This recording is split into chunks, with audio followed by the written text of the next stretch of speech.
बिस्मिल्लाहिर रहमानिर रहीम। प्रिय देशबासी, আসসালামু আলাইকুম।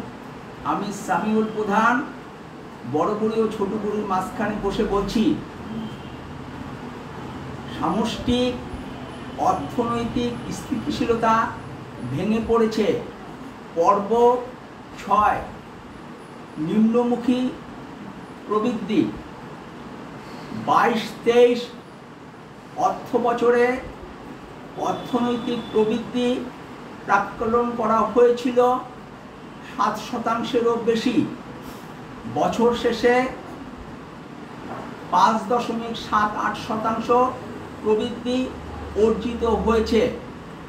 চলতি 23-24 অর্থ বছরে অর্থনৈতিক প্রবৃদ্ধি প্রাক্কলন করা হয়েছে 7.5%।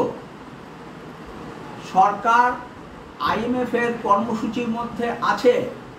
IMF এর বদৌলতে আমরা ত্রৈমাসিক প্রতিবেদন পাচ্ছি। প্রাপ্ত প্রতিবেদন অনুযায়ী জুলাই-ডিসেম্বর মেয়াদে প্রবৃদ্ধি অর্জিত হয়েছে 4.8%। 7.5% প্রবৃদ্ধি অর্জিত হতে হলে জানুয়ারি-জুন মেয়াদে 10%-এরও বেশি প্রবৃদ্ধি অর্জিত হতে হবে, যা কোনো ক্রমেই সম্ভব নয়। চলবে। ভালো থাকবেন ও রহমত রাব্বানায় বেড়াতে আসবেন। ফি আমানিল্লাহ।